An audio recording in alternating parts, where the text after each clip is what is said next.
Bagaimana menyikapi perbedaan paham di kalangan umat Islam? Contoh, di masjid sholat berjamaah menggunakan imam banyak paham. Nah, masjid terbuka, ada Salafi, ada Dua Lapi, ada Muhammadiyah, ada NU. Jadi keadaan yang demikian itu bagaimana menyikapinya Pak Ustadz? Dulu, ini cerita dulu ya. Nama sultannya Sultan Syarif Kasim. Sultan mengangkat mufti. Muftinya bermazhab Syafi'i. Tak boleh ada mazhab lain. Sultan Syarif Kasim mengangkat mufti mazhab Syafi'i. Tak boleh mazhab Hanafi, tak boleh mazhab Hambali, tak boleh mazhab Maliki, tak boleh mazhab Ja'fari, tak boleh mazhab Zuhiri. Hanya mazhab Syafi'i saja. Dulu begitu. Tapi sekarang kita tidak lagi tinggal di negara kerajaan Siak Sri Indrapura. Kita tak punya sultan, kita tak punya mufti. Maka tak ada mufti yang bisa memerintah Masjid As-Salam untuk pakai mazhab apa. Akhirnya, ya masjidnya punya siapa? Ya punya jamaah. Kalau kita pakai di sini hanya mazhab Syafi'i, kata orang Muhammadiyah, aku dulu menyumbang tiang itu, kata dia. Aku dulu ngasih karpet, aku berhak juga. Akhirnya Masjid As-Salam pun pakai multi mazhab. Maka ada imamnya yang bismillahnya sir. Alhamdulillahi Rabbil Alamin, Ar-Rahmanir Rahim, Maliki Yaumiddin. Itu berarti mazhab Hambali. Kalau bismillahnya sir, Hambali. Ada Pak Ustadz imam tuh tak pakai bismillah sama sekali. Allahu Akbar, Alhamdulillahi Rabbil Alamin. Berarti dia pakai mazhab Maliki. Imam subuh kita tadi jahar, Bismillahirrahmanirrahim, Alhamdulillahi Rabbil Alamin. Berarti beliau pakai mazhab Syafi'i. Kemarin waktu saya di Jombang, ada yang nanya ke saya, Ustadz, tadi kami sholat Idul Fitri, imamnya itu nggak baca Fatihah, langsung baca ayat. Saya bilang itu namanya imam grogi. Saking groginya, tapi lupa ayat, langsung ke ayat. Tentang masalah Fatihah, 3 mazhab. Kalau ndak sama sekali baca bismillah, Maliki. Kalau ada bismillahnya tapi sir,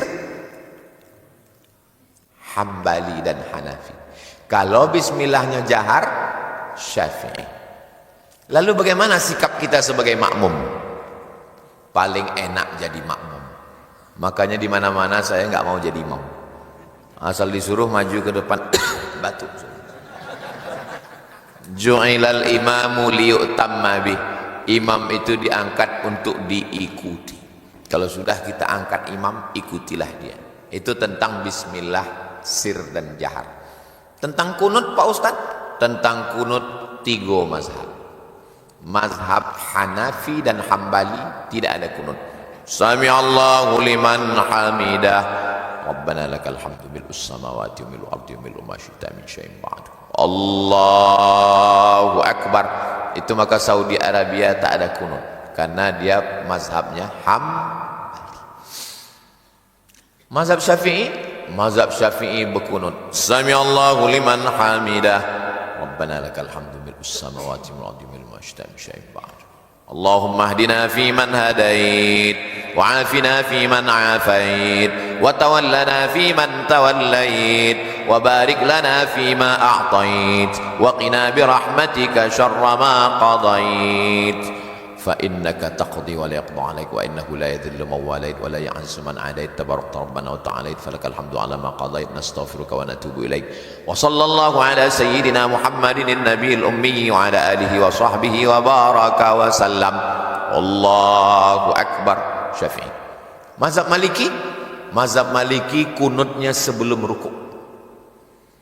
Qul huwallahu ahadun illahus samad lam yalid wa lam yulad wa lam yakul lahu kufuwan ahad. Kunutnya tak berbunyi. Allahu Akbar. Nanti kalau bapak sholat di Maroko, di Tunisia, di Aljazair, di Andalusia, di Mauritania, begitulah kunut. Tentang kunut subuh 3 mazhab. Tak berkunut sama sekali Hanafi dan Hambali. Berkunut berbunyi sesudah rukuk Syafi'i. Tak berbunyi sebelum rukuk Maliki. Dulu berkelahi antara Perti sama Muhammadiyah. Kata Muhammadiyah tidak berkunut, kata Perti berkunut. Alhamdulillah sekarang sudah tak kelahi lagi karena sama-sama tak sembahyang subuh. Jadi posisi kami sebagai makmum, Pak Ustadz, yang paling enak jadi makmum, tinggal ngikut saja. Kebetulan tadi subuh ini imam kita bermazhab Syafi'i. Ya, mbak angkat tangan.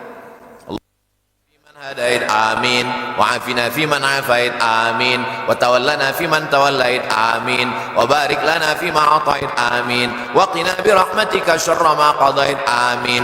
Yang diaminkan 5 kan itu doa. Yang berikutnya ikut baca, fa innaka taqdi wa la yaqdu alaik wa innahu la yadhillu man walait wa la ya'izzu man adait. Kalau hafal, kalau tak hafal gerak-gerakkan aja.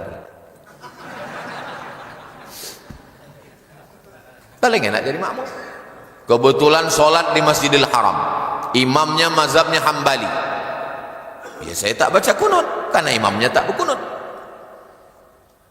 Bagaimana kalau mazhab saya Hambali? Hambali tak berkunut. Imam saya Syafi'i. Syafi'i berkunut. Datanglah orang menjumpai Imam Hambali. Wahai Imam Hambali, Imam Ahmad bin Hambal meninggal tahun 241 Hijrah, makamnya di Baghdad, Irak. Wahai Imam Hambali, ya, saya ikut mazhab engkau Hambali. Bagus.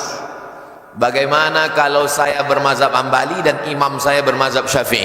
Kata Imam Hambali, angkat tanganmu dan ucapkan amin. Amin. Amin. Ini sekarang banyak makmum ini entah mazhab apa melawan imam. Allahumma hadina fi man hadait, enggak mau. Ikutilah imam. Tapi kalau saya yang punya masjid, supaya jamaah tidak hebat. Anak raja pergi menyanyi sambil makan sayur kubis. Kalau sudah tanda berbunyi, tanda waktu kita sudah habis. Memang hebat jamaah Masjid As-Salam ini, diketik, di print dengan rapi. Tempat-tempat lain tuh kadang ditulislah di kardus. Tengok, hebat. Ini menunjukkan jamaahnya ini orang-orang serius, orang-orang. Mohon pencerahan Pak Ustaz. Bagaimana surat An-Nisa ayat 59, taatilah Allah, taatilah Rasul dan ulil amri, yang dikaitkan dengan kondisi kekinian bangsa Indonesia, di mana banyak terjadi kontroversi, kontradiksi, propaganda, hoax dan sebagainya di tingkat pusat maupun daerah. Benturan antara kebijakan pemerintah, oh ini memang serius betul ini. Benturan antara kebijakan pemerintah versus kepentingan publik, antara perilaku pejabat versus sikap publik, antara sudut pandang aparat versus opini publik. Itulah makanya jamaah itu tidak usah terlalu cerdas, karena itu menyusahkan ustadz yang mempertontonkan perilaku buruk, mulai dari penjarahan dan manipulasi sumber daya alam, hukum yang ditabrak, operasi senyap pembuatan revisi undang-undang, sampai silang pendapat antar sesama pejabat, seperti yang juga terjadi di Riau terkait defisit APBD 2025.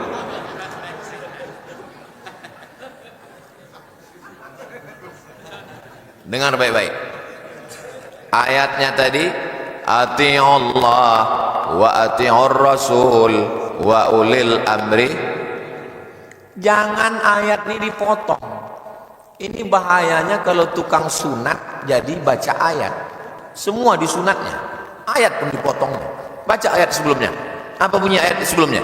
Innallaha ya'murukum an tu'addul amanati ila ahliha, amanah.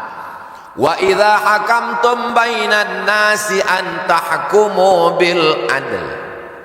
Kalau pemimpinmu itu amanah, pemimpinmu itu adil, barulah masuk ayat tadi. Ati Allah wa ati'ur Rasul wa ulil amri. Apa hubungan antara dua ayat ini? Wajib ikut pemimpin, taat kalau dia adil dan amanah. Berarti kalau dia tidak adil dan tidak amanah, tak ada saya cakap begitu. Itulah kalau jamaah itu cerdas, dia bisa menyimpulkan sendiri. Jelas?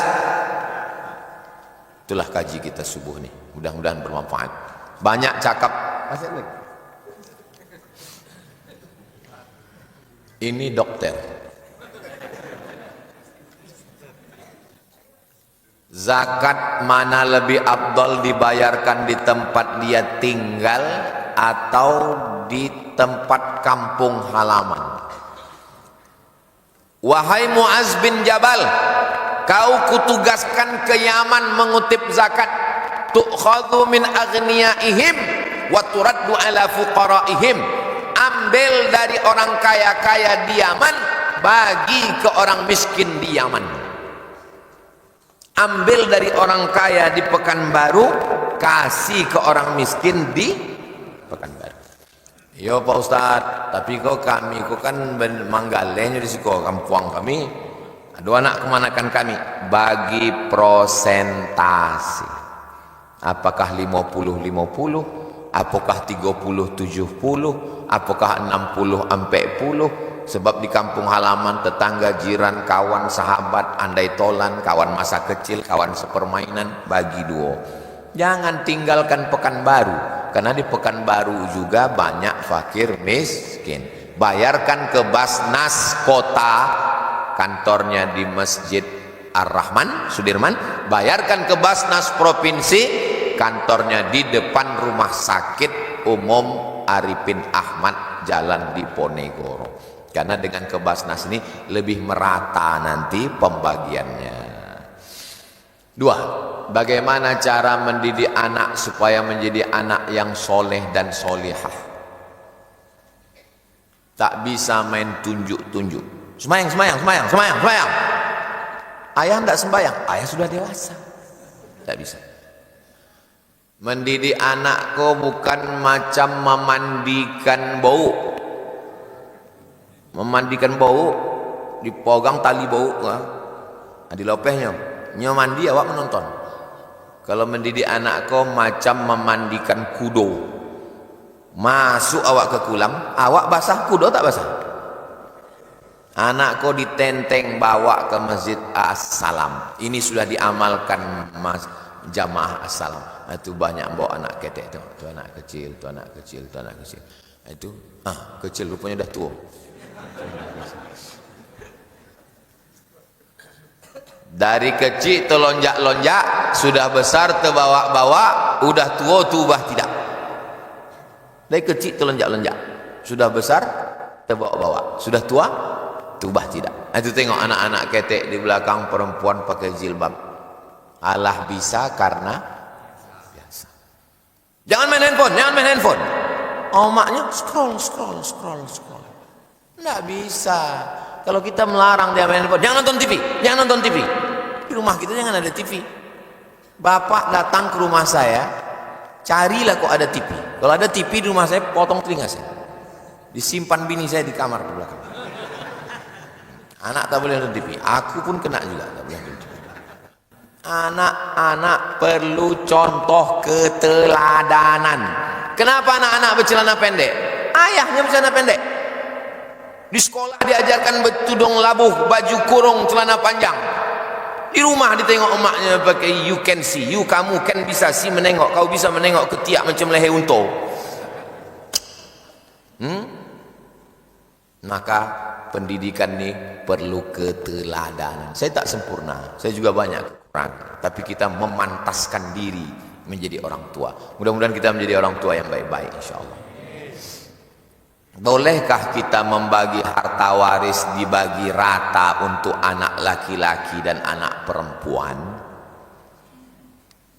Duit kalau ditengok dari wajah jamaah ini rata-rata tabungannya 1 miliar ini apa? Amin. Ustaz tahunya dari mana? Itu saya tahu ini 1 miliar itu dari senyumnya yang lepas. Orang kalau tak berduit dia payah senyum. Kalaupun senyum tertahan dia.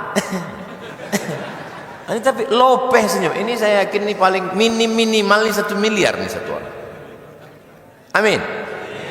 Mengaminkan pun tak mau. Gimana lah? Bapak punya duit 1 miliar. Kemudian bapak meninggal. Berapa bini dapat? Kompilasi Hukum Islam Indonesia menetapkan harta yang didapat setelah menikah dapat 1 miliar tapi sudah menikah, maka harta itu dibagi 2, 500 juta untuk ibu. Senyum ibu itu kan 500 juta. Dah berapa tinggal? 500. Anak ada 4 orang, 2 laki-laki 2 perempuan. Gimana cara membaginya?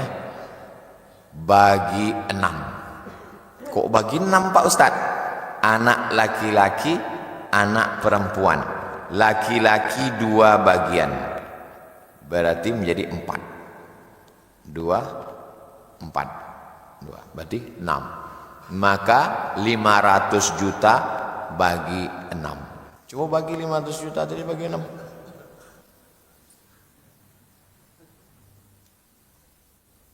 Memang kok belum sarapan nih datang bodoh Pak. 500 juta bagi 6. 83 juta untuk anak perempuan. Kau perempuan dapat 83 juta. Yang laki-laki dapat 2 kali bagian. Kali 2. Kau yang laki-laki dapat 166. Yang perempuan tadi dapat berapa? 83. Yang laki-laki dapat berapa? 160. Datang yang perempuan. Waktu ayah sakit dulu, aku yang memasakkan bubur kacang hijau. Aku yang menjaga di masjid. Aku yang merawat. Kau takut sama bini kau. Membawakan ayam sepotong pun tidak. Kalau gitu gimana? Kalau gitu kita bagi saja 500 juta ini bagi 4. 500 juta bagi 4 berarti satu orang 125 juta. Sampai uang. Bolehkah duit 500 juta tadi dibagi 4? Boleh, syaratnya 3. Apa saja syarat yang 3 itu?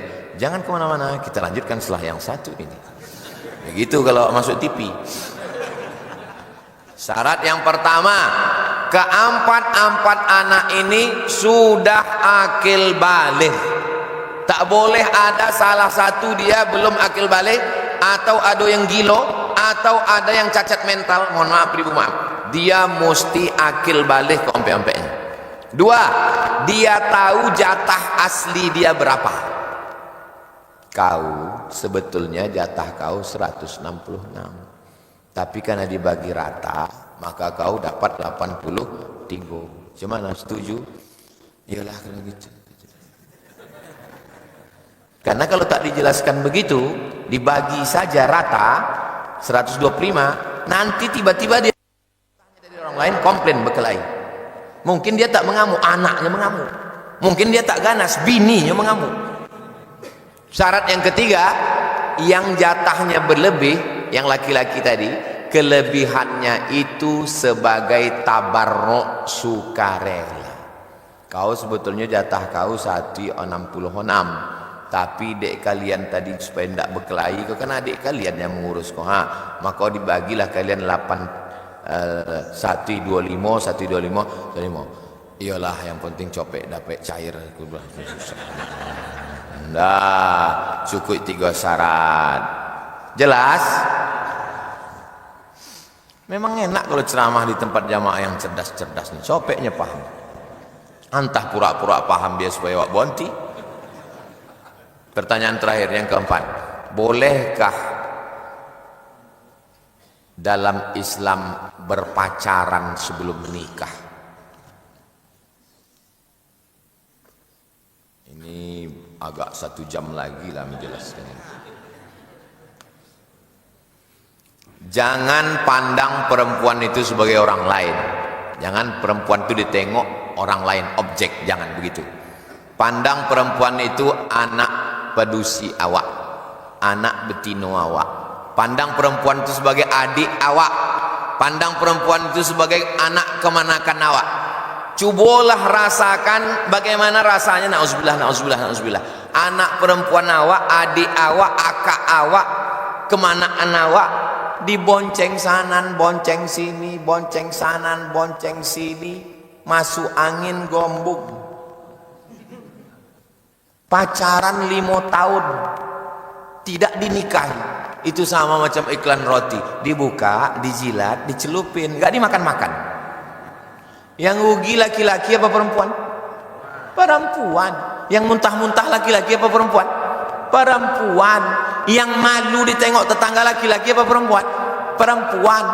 Yang meregang nyawa mati laki-laki apa perempuan? Perempuan. Masih mau juga lagi pacaran, bongak. Ibu, jaga anak perempuan ibu. Kalau datang laki-laki ke rumah, ini nanti malam nih banyak laki-laki ini datang. Ini sudah melap-lap knalpot ini, nanti datanglah dia membawa bunyi knalpotnya, beb beb beb beb beb beb beb beb beb. Pas lalu di muka rumah awak, beb. Assalamualaikum ibu. Waalaikumsalam. Boleh saya bawa anaknya? Kalau memang kau jantan, jangan bawa mawar, tapi bawalah mahar. Kalau gitu izin dulu ya bu, jangan pulang dulu, ada hadiah untuk kamu. Ini stiker sudah saya tempahkan, tempel di motor kamu. Apa tulisannya? Say no to bonceng. Buat di bawah, jangan dekati playboy cap tupai. Playboy cap tupai, habis pokok kelapa di belubang satu-dua. Saya tak punya anak perempuan, tapi keponakan saya perempuan. Sepupu-sepupu saya perempuan. Hari pernikahan yang paling suci, paling sakral, yang mestinya bapak melelehkan air mata kebahagiaan. Wahai Abdul Razak. Iya bapak. Saya terus terang, kalau calon mempelai laki-laki itu namanya ada Abdulnya, nggak mau saya jadi saksi. Ustaz Somad bisa jadi saksi acara pernikahan anak kami. Yang pertama bertanya, siapa nama mempelai laki-lakinya? Asal ada namanya Abdul, tak mau saya. Karena pernah Pak Kuat itu salah panggil. Wahai Abdul Somad. Uang kalau nak golak saya di majelis itu kan, saya menjaga langsung. Jangan ketawa kata saya. Ini acara yang sakral, jangan ketawa. Habis itu bau saya ke belakang.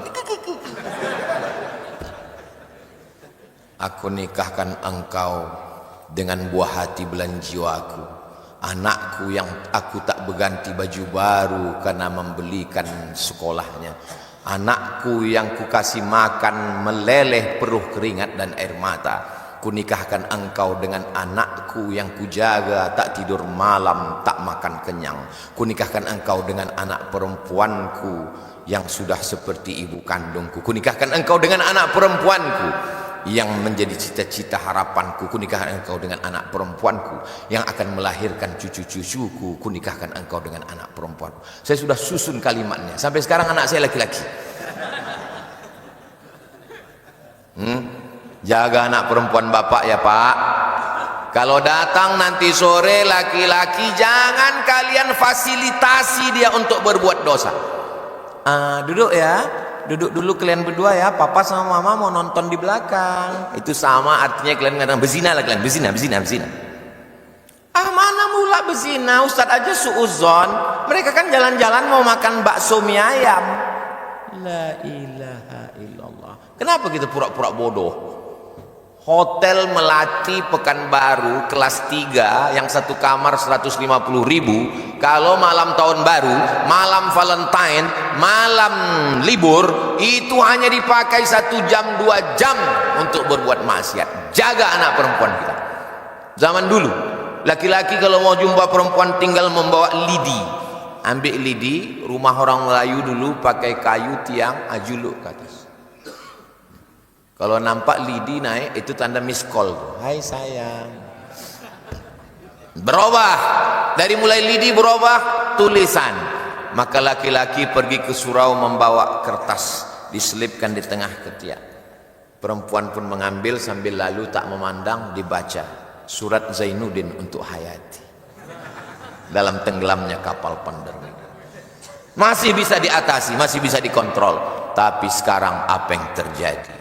Begitu muncul Instagram, Telegram, grup WhatsApp, terjadilah apa yang terjadi. Bapak yang hatam Quran, yang rajin puasa sunat, selangkah kaki bapak ke surga, tapi selangkah lagi di neraka kalau tidak menjaga anak perempuan. Bapak sama ibu mesti kompak. Kalau bapak tegas, ibu juga mesti tegas. Pak, saya bawa anak bapak malam ini ya jalan-jalan ke Sudirman, kami mau makan ayam. Tidak. Bakso, tidak. Jangankan mie ayam, nasi uduk pun tidak.